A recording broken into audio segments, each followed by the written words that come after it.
নির্বাচনটা হয়েছে সেই নির্বাচনটা অবৈধ টাকার লেনদেন হয়েছে এবং যথেষ্ট প্রভাবান্বিতভাবে নির্বাচনের ফলাফল নেওয়া হয়েছে। সেখানে ভোটেরও গরমিল ছিল, যার ফলে এই প্যানেলে যারা নির্বাচিত হয়েছে তারা বিশেষ করে সাধারণ সম্পাদক পদে আমরা স্টে চেয়েছি।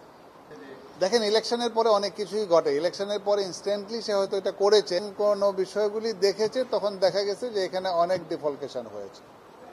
না, আমি জায়েদ খানের পক্ষে লড়ি নাই। গত বছর আমি যেটা লড়েছিলাম আমি, কারণ ওখানে ওই যে 140 জনকে বাদ দিয়ে দিয়েছিল, সেই 140 জনের পক্ষে আমি ছিলাম যে জায়েদ খান যেটা বাদ দিয়েছে তাদেরকে বাদ দেওয়াটা বেআইনি ছিল।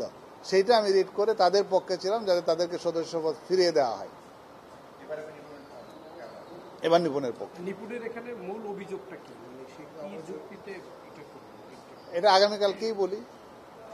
আগামীকালকে মক্কেল দেশে নেই, মক্কেল পাওয়ার অফ অ্যাটর্নি দিয়ে গেছে, মক্কেল ওকালতনামা সিগনেচার দিয়ে গেছে, মক্কেল চলে আসবে।